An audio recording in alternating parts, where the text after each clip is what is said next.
In the women's strawweight division at UFC Fight Night, Mackenzie Dern, 12-3. The Brazilian taking on Angela Hill, who comes in at 15-12. And I'm totally conflicted in this prediction because I like both Dern and Hill, if you can't tell from previous predictions. Dern, 1 inch taller at 5'4". She's 8 years younger at 30. A lot of time left for Mackenzie Dern. Now she's given up 2 inches in reach to Angela Hill. Both stand right-handed.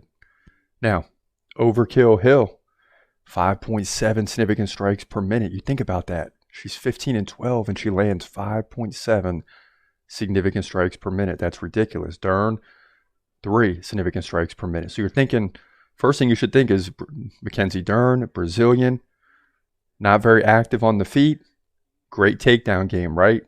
You'd be wrong. Less than 1 takedown over the course of 3 rounds. Angela Hill, basically even in that area. So takedown defense could be important.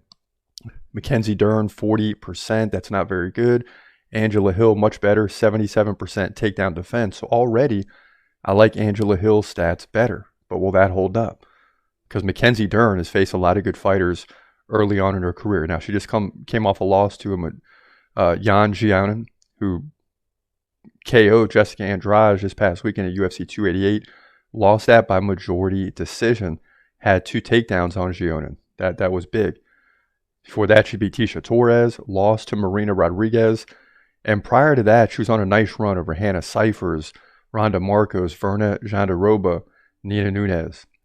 Before she hit some road, or speed bumps in 2 of the last 3 fights. Now, Overkill Hill, coming off back-to-back wins over Emily Ducote and Lupi Godinez by decision.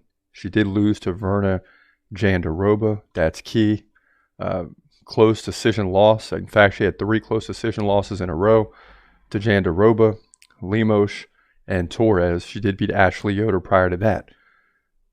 Earlier in the career, not really that much earlier, but back in September of 2020, she suffered back-to-back losses against Michelle Waterson-Gomez, Michelle Waterson at the time, and Claudia Gadelha.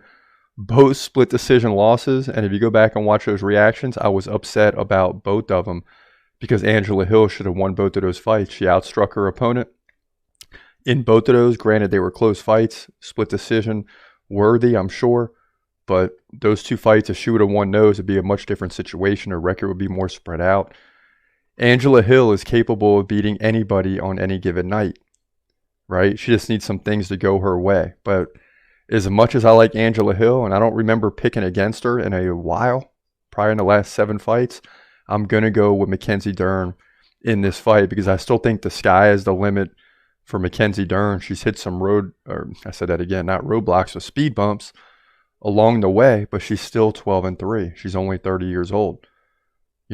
She's going to get back in the win column and start winning. I do believe that Mackenzie Dern, a little bit slimmer of a shot now, but I still think Mackenzie Dern is a future champion.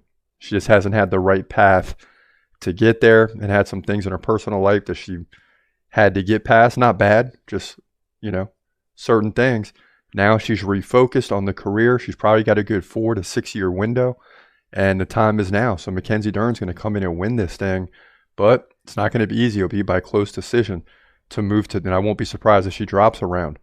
But she'll win to move to 13-3. Hill will fall to 15-13. Women's strawweight division.